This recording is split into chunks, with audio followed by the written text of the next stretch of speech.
Hi friends, welcome back to Prekshita south Indian recipes. ನಾನಿವತ್ತು ಒಂದು simple ಆಗಿರುವಂತಹ ಒಂದು ಸ್ಪೆಷಲ್ ಆಗಿರುವಂತಹ ಆಂಧ್ರ ಸ್ಟೈಲ್ ಚಿಲ್ಲಿ ಚಿಕನ್ನ ಯಾವ ರೀತಿ ಮಾಡೋದಂತ ತೋರಿಸ್ತಾ ಇದ್ದೀನಿ. ಚಪಾತಿ, ದೋಸೆ, ಅನ್ನ, ರೊಟ್ಟಿ, ಮುದ್ದೆಗೆ ಎಲ್ಲದಕ್ಕೂ ಕೂಡ ಅಷ್ಟೇ ಚೆನ್ನಾಗಿರುತ್ತೆ, ತುಂಬ ಟೇಸ್ಟಿಯಾಗಿರುತ್ತೆ. ಹಾಗಾದರೆ ಬನ್ನಿ ಯಾವ ರೀತಿ ಮಾಡೋದಂತ ನೋಡ್ಕೊಂಬರೋಣ.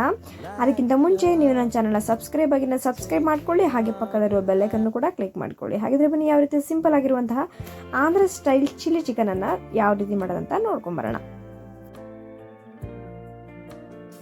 ಮೊದಲನೇದಾಗಿ ನಾನಿಲ್ಲಿ ಆಂಧ್ರ ಸ್ಟೈಲ್ ಚಿಲ್ಲಿ ಚಿಕನ್ ಮಾಡೋದಕ್ಕೆ ಸ್ಟವ್ನ ಆನ್ ಮಾಡಿಕೊಂಡು ಸ್ಟವ್ ಮೇಲೆ ಒಂದು ಪಾತ್ರೆಯನ್ನು ಇಟ್ಟಿದ್ದೀನಿ. ಅದಕ್ಕೆ ಒಂದು 2 ಟೀ ಸ್ಪೂನಷ್ಟು ಎಣ್ಣೆನ ಹಾಕ್ತಾ ಇದ್ದೀನಿ. ಎಣ್ಣೆ ಚೆನ್ನಾಗಿ ಬಿಸಿ ಆದಮೇಲೆ ಅದಕ್ಕೆ ಒಂದು 2 ಮೀಡಿಯಮ್ ಸೈಜ್ ಈರುಳ್ಳಿಯನ್ನು ಈ ರೀತಿ ದಪ್ಪದಾಗೆ ಕಟ್ ಮಾಡಿಕೊಂಡು ಹಾಕೋತಾ ಇದ್ದೀನಿ.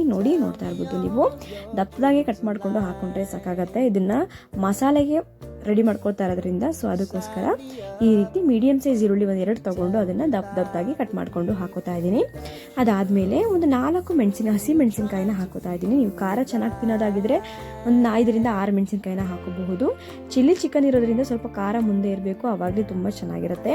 ನೋಡಿ, ನಾನು ಇಲ್ಲಿ ಮುಂದೆ ಸ್ವಲ್ಪ ಚಿಲ್ಲಿ ಪೌಡ್ರನ್ನು ಕೂಡ ಯೂಸ್ ಮಾಡಬೇಕು. ಸೊ ಅದಕ್ಕೋಸ್ಕರ ಖಾರ ನಾವು ಸ್ವಲ್ಪ ಕಡಿಮೆನೇ ತಿಂತೀವಿ. ಒಂದು 4 ಹಸಿ ಮೆಣಸಿನಕಾಯಿನ ನಾನು ಇಲ್ಲಿ ಹಾಕೊಂಡಿದ್ದೀನಿ. ಹಾಕೊಂಡು ಈರುಳ್ಳಿ ಮತ್ತು ಹಸಿ ಮೆಣಸಿನಕಾಯಿನ ಒಂದು 1/4 ಭಾಗದಷ್ಟು ಫ್ರೈ ಆಗೋವರೆಗೂ ಫ್ರೈ ಮಾಡಬೇಕು. ಫ್ರೈ ಆದಮೇಲೆ ಇದನ್ನು ಸ್ಟವ್ನ ಆಫ್ ಮಾಡಿಕೊಂಡು ಸೈಡ್ಗೆ ಎತ್ತಿಟ್ಕೋತಾ ಇದ್ದೀನಿ. ಪೂರ್ತಿಯಾಗಿ ಹಸಿಮೆಣಸಿನಕಾಯಿ ಮತ್ತು ಈರುಳ್ಳಿ ತಣ್ಣಗಾದ್ಮೇಲೆ ನಾನು ಇದನ್ನು ಒಂದು ಮಿಕ್ಸಿ ಜಾರ್ಗೆ ಹಾಕೋತಾ ಇದ್ದೀನಿ. ಹಾಕ್ಕೊಂಡು ನೋಡಿ, ನಾನು ಪೂರ್ತಿಯಾಗಿ ಇಲ್ಲಿ ಹಾಕೋತಾ ಇದ್ದೀನಿ. ಅದಾದಮೇಲೆ ನಾನಿಲ್ಲಿ ಒಂದು 2 ಇಂಚಷ್ಟು ಶುಂಠಿ, ಒಂದು 6ರಿಂದ 7 ಬೆಳ್ಳುಳ್ಳಿಯನ್ನು ಇಲ್ಲಿ ಹಾಕೊಂಡಿದ್ದೀನಿ. ಅದಾದಮೇಲೆ ಕೊತ್ತಂಬರಿ ಸೊಪ್ಪನ್ನು ಚೆನ್ನಾಗಿ ತೊಳ್ಕೊಂಡು ಒಂದು ಸ್ವಲ್ಪ ಕೊತ್ತಂಬರಿ ಸೊಪ್ಪನ್ನು ನಾನಿಲ್ಲಿ ಹಾಕೋತಾ ಇದ್ದೀನಿ. ಅದಾದಮೇಲೆ ಒಂದು 2 ಕಡ್ಡಿಯಷ್ಟು ಪುದೀನ ನಾನಿಲ್ಲಿ ಹಾಕೋತಾ ಇದ್ದೀನಿ. ಸ್ವಲ್ಪ ಹಾಕ್ಕೊಳ್ಳಿ, ಕೊತ್ತಂಬರಿ ಸೊಪ್ಪು ಎಷ್ಟು ಹಾಕಿದರೆ ಅದಕ್ಕಿಂತ ಒಂದು 1/4 ಭಾಗದಷ್ಟು ಪುದೀನ ಹಾಕೊಂಡಿದ್ದೀನಿ, ಒಂದು 2 ಕಡ್ಡಿಯಷ್ಟು. ಅದಾದಮೇಲೆ ಕರಿಬೇವನ್ನು ಕೂಡ ಹಾಕ್ಕೊಂಡು ಚೆನ್ನಾಗಿ ನುಣ್ಣಗೆ ರುಬ್ಕೋಬೇಕು, ಅದನ್ನು ನುಣ್ಣಗೆ ಪೇಸ್ಟ್ ಮಾಡ್ಕೋಬೇಕು. ಅದಾದಮೇಲೆ ಈ ಕಡೆ ಅದನ್ನು ಸೈಡ್ಗೆ ಎತ್ತಿಟ್ಟು ಈಗ ಸ್ಟವ್ನ ಆನ್ ಮಾಡಿಕೊಂಡು ಸ್ಟವ್ ಮೇಲೆ ಒಂದು ಪಾತ್ರೆ ಎಣ್ಣೆ ಇಟ್ಟು ಅದಕ್ಕೆ ಒಂದು 4ರಿಂದ 5 ಟೀ ಸ್ಪೂನಷ್ಟು ಎಣ್ಣೆನ ಹಾಕಿದ್ದೀನಿ. ಹಾಕಿದ್ಮೇಲೆ ಎಣ್ಣೆ ಚೆನ್ನಾಗಿ ಬಿಸಿ ಆದಮೇಲೆ ಲೋ ಫ್ಲೇಮಲ್ಲಿ ಇಟ್ಟು ಸ್ಟವ್ನ, ಅದಾದಮೇಲೆ ಅದಕ್ಕೆ ಒಂದು 2 ಕಡ್ಡಿಯಷ್ಟು ಕರಿಬೇವಿನ ಎಲೆಗಳನ್ನ ಹಾಕಿದ್ದೀನಿ. ಒಂದು 2 ಇಂಚಷ್ಟು ಚಕ್ಕೆಯನ್ನು ನಾನು ಇಲ್ಲಿ ಹಾಕೋತಾ ಇದ್ದೀನಿ. ಅದಾದಮೇಲೆ ಒಂದು ಅರ್ಧ ಟೀ ಸ್ಪೂನಷ್ಟು ಜೀರಿಗೆಯನ್ನು ಕೂಡ ಹಾಕಿ ಈ ರೀತಿ ಈಗ ಒಂದು 2 ಈರುಳ್ಳಿಯನ್ನು ಈ ರೀತಿ ನಾನಿಲ್ಲಿ ಮೀಡಿಯಮ್ ಸೈಜ್ ಈರುಳ್ಳಿಯನ್ನು ಸಣ್ಣದಾಗಿ ಕಟ್ ಮಾಡಿಕೊಂಡು ಇಟ್ಕೊಂಡು ಅದನ್ನು ಕೂಡ ನಾನಿಲ್ಲಿ ಹಾಕೋತಾ ಇದ್ದೀನಿ. ಹಾಕ್ಕೊಂಡು ಎಣ್ಣೆಯಲ್ಲಿ ಸ್ಟವ್ನ ಮೀಡಿಯಮ್ ಫ್ಲೇಮಲ್ಲಿ ಇಟ್ಕೊಂಡು ಚೆನ್ನಾಗಿ ಫ್ರೈ ಮಾಡ್ಕೋಬೇಕು. ಅದಾದಮೇಲೆ ಒಂದು 3/4% ಈರುಳ್ಳಿ ಫ್ರೈ ಆದಮೇಲೆ ಅದಕ್ಕೆ ಒಂದು ಮೀಡಿಯಮ್ ಸೈಜ್ ಕ್ಯಾಪ್ಸಿಕಮನ್ನು ನಾನಿಲ್ಲಿ ಈ ರೀತಿ ಉದ್ದುದಾಗಿ ಕಟ್ ಮಾಡಿಕೊಂಡು ಹಾಕೋತಾ ಇದ್ದೀನಿ. ನೋಡ್ತಾ ಇರ್ಬೋದು ನೀವು, ಕಟ್ ಮಾಡಿಕೊಂಡು ಹಾಕ್ಕೊಂಡು ಈರುಳ್ಳಿ ಮತ್ತು ಕ್ಯಾಪ್ಸಿಕಮ್ನ ಚೆನ್ನಾಗಿ ಎಣ್ಣೆಯಲ್ಲಿ ಫ್ರೈ ಮಾಡಬೇಕು. ಒಂದು 3/4% ಕ್ಯಾಪ್ಸಿಕಮ್ಮು ಇಲ್ಲಿ ಫ್ರೈ ಆಗಬೇಕು. ಅದಾದಮೇಲೆ ಒಂದು 2 ಮೀಡಿಯಮ್ ಸೈಜ್ ಟೊಮೊಟೊವನ್ನು ಕೂಡ ನಾನಿಲ್ಲಿ ಹಾಕೋತಾ ಇದ್ದೀನಿ. ಟೊಮೊಟೊನು ಕೂಡ ಇಲ್ಲಿ ನಾನಿಲ್ಲಿ ಉದ್ದುದಾಗಿ ಕಟ್ ಮಾಡಿಕೊಂಡು ಹಾಕ್ಕೊಂಡಿದ್ದೀನಿ. ನೋಡ್ತಾ ಇರ್ಬೋದು ನೀವು. ಹಾಕ್ಕೊಂಡು ರುಚಿಗೆ ತಕ್ಕಷ್ಟು ಉಪ್ಪನ್ನು ಕೂಡ ಇವಾಗಲೇ ಹಾಕ್ಕೊಂಡಿದ್ದೀನಿ. ಹಾಕ್ಕೊಂಡು ಸ್ವಲ್ಪ ಒಂದು ಅರ್ಧ ಟೀ ಸ್ಪೂನಷ್ಟು ಅರಿಶಿನ ಕೂಡ ನಾನಿಲ್ಲಿ ಹಾಕ್ಕೊಂಡು ಚೆನ್ನಾಗಿ ಫ್ರೈ ಮಾಡ್ಕೋತೀನಿ. ಎಣ್ಣೆಯಲ್ಲಿ ಚೆನ್ನಾಗಿ ಫ್ರೈ ಆಗಬೇಕು. ಒಂದು 1/4 ಭಾಗದಷ್ಟು ಎಲ್ಲವೂ ಕೂಡ ಚೆನ್ನಾಗಿ ಫ್ರೈ ಆಗಬೇಕು. ಈರುಳ್ಳಿ, ಟೊಮೊಟೊ ಮತ್ತು ಕ್ಯಾಪ್ಸಿಕಮ್ ಕೂಡ ಚೆನ್ನಾಗಿ ಫ್ರೈ ಆಗಬೇಕು. ನೋಡಿ, ಫ್ರೈ ಆದಮೇಲೆ ನಾನಿಲ್ಲಿ ಒಂದು ಅರ್ಧ ಟೀ ಸ್ಪೂನಷ್ಟು ಚಿಲ್ಲಿ ಪೌಡ್ರನ್ನ ನಾನಿಲ್ಲಿ ಹಾಕೋತಾ ಇದ್ದೀನಿ. ಅದಾದಮೇಲೆ 1 ಟೀ ಸ್ಪೂನಷ್ಟು ಧನಿಯಾ ಪೌಡರು, ಅದಾದಮೇಲೆ ಒಂದು ಅರ್ಧ ಟೀ ಸ್ಪೂನಷ್ಟು ಜೀರಾ ಪೌಡರು, ಅದಾದಮೇಲೆ ಒಂದು 1/4 ಟೀ ಸ್ಪೂನಷ್ಟು ಮೆಣಸಿನ ಪೌಡ್ರನ್ನ ಹಾಕೋತಾ ಇದ್ದೀನಿ. ಪೆಪ್ಪರ್ ಪೌಡ್ರ್ ಅಂತ ಏನು ಕರಿತೀವಿ ಅದನ್ನು ಕೂಡ ನಾನು ಇಲ್ಲಿ ಹಾಕ್ಕೊಂಡು ಎಲ್ಲ ಮಸಾಲೆನೂ ಕೂಡ ಹಾಕ್ಕೊಂಡು ಚೆನ್ನಾಗಿ ಇಲ್ಲಿ ಫ್ರೈ ಮಾಡ್ಕೋಬೇಕು. ಮಸಾಲೆಗಳನ್ನ ಹಾಕಬೇಕಾದ್ರೆ ಸ್ಟವ್ನ ಲೋ ಫ್ಲೇಮಲ್ಲಿ ಇಟ್ಟಿರಬೇಕು. ಚೆನ್ನಾಗಿ ಮಸಾಲೆ ಲೋ ಫ್ಲೇಮಲ್ಲಿ ಫ್ರೈ ಆಗಬೇಕು. ಕೈ ಬಿಡದಿರೋ ರೀತಿ ಚೆನ್ನಾಗಿ ಫ್ರೈ ಮಾಡ್ಕೊಳ್ಳಿ.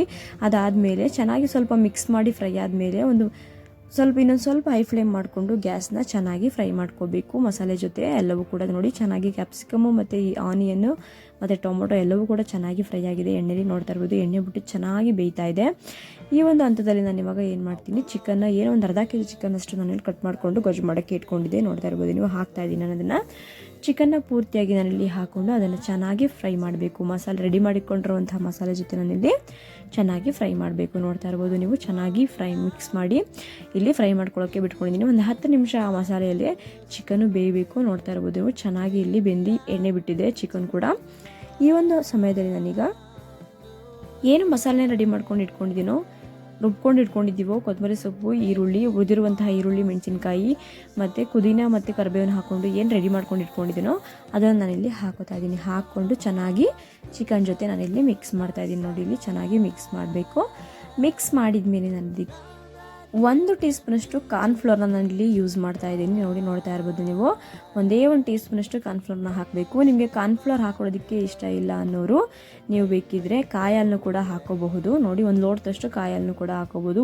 ನಾನಿಲ್ಲಿ ಒಂದೇ 1 ಟೀ ಸ್ಪೂನಷ್ಟು ಕಾರ್ನ್ಫ್ಲೋರ್ನ ನೀರಿನಲ್ಲಿ ಕಲಸಿ ಹಾಕೋತಾ ಇದ್ದೀನಿ. ನೋಡ್ತಾ ಇರ್ಬೋದು. ಟೇಸ್ಟ್ ಅಂತೂ ತುಂಬ ಚೆನ್ನಾಗಿರುತ್ತೆ. ಚಪಾತಿ, ದೋಸೆ, ಮುದ್ದೆ, ಅನ್ನಕ್ಕೆ ತುಂಬ ಟೇಸ್ಟಿಯಾಗಿರುತ್ತೆ. ನೋಡಿ, ಹಾಕ್ಕೊಂಡು ನಾನು ಗ್ರೇವಿನ ನೋಡಿಕೊಂಡು ಚಪಾತಿ ಮಾಡ್ತಿರೋದ್ರಿಂದ ಚಪಾತಿಗೆ ಯಾವ ರೀತಿ ಗ್ರೇವಿ ಬೇಕೋ ಆ ರೀತಿ ನಾನಿಲ್ಲಿ ರೆಡಿ ಮಾಡ್ಕೋತಾ ಇದ್ದೀನಿ. ತಿಕ್ಕಾಗಿ ಇಲ್ಲಿ ಗ್ರೇವಿನ ರೆಡಿ ಮಾಡ್ಕೋಬೇಕು. ನೋಡಿ, ನೋಡ್ತಾ ಇರ್ಬೋದು ನೀವು. ತುಂಬ ಟೇಸ್ಟಿಯಾಗಿತ್ತು ಗೊಜ್ಜು ಮಾತ್ರ. ಚಿಲ್ಲಿ ಚಿಕನ್ನು ತುಂಬ ಚೆನ್ನಾಗಿತ್ತು. ಚಪಾತಿ, ದೋಸೆ, ಅನ್ನ, ರೊಟ್ಟಿಗೆ ಎಲ್ಲದಕ್ಕೂ ಕೂಡ ಅದ್ಭುತವಾಗಿರುತ್ತೆ. ಹಾಕ್ಕೊಂಡು ಒಂದು 10 ನಿಮಿಷ ಚೆನ್ನಾಗಿ ಬೇಯೋದಕ್ಕೆ ಬಿಟ್ಟರೆ ಸಾಕು. ಬಾಯ್ಲರ್ ಕೋಳಿ ಆಗಿರೋದ್ರಿಂದ ಬೇಗ ಬೆಂದೋಗುತ್ತೆ. ನಾನು ಓಪನಲ್ಲೇ ಮಾಡಿದ್ದೆ ಇದನ್ನು. ನೋಡಿ, ತುಂಬ ಚೆನ್ನಾಗಿರುತ್ತೆ. ಓಪನಲ್ಲೇ ಮಾಡ್ಕೊಳ್ಳಿ.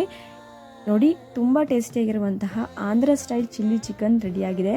ಅದನ್ನು ನಾನು ಇವಾಗ ಚಪಾತಿ ಜೊತೆ ಸರ್ವ್ ಮಾಡಿ ನಿಮಗೆ ತೋರಿಸ್ತಾ ಇದ್ದೀನಿ. ಟೇಸ್ಟ್ ಅಂತೂ ಅದ್ಭುತವಾಗಿತ್ತು. ಮಾಡೋದು ಕೂಡ ಅಷ್ಟೇ ನೋಡಿದ್ರಲ್ವ ಯಾವ ರೀತಿ ತುಂಬ ಸಿಂಪಲ್ಲಾಗಿ, ಸಖತ್ತಾಗಿ, ಟೇಸ್ಟಿಯಾಗಿ, ಸ್ಪೈಸಿಯಾಗಿ ಮತ್ತು ಸ್ಪೆಷಲ್ಲಾಗಿ ಆಂಧ್ರ ಸ್ಟೈಲ್ ಚಿಲ್ಲಿ ಚಿಕನ್ನ ಯಾವ ರೀತಿ ಮಾಡೋದಂತ ನೋಡಿದ್ರಿ ನೀವು ಕೂಡ. ತುಂಬ ಸಿಂಪಲ್ಲಾಗಿತ್ತು.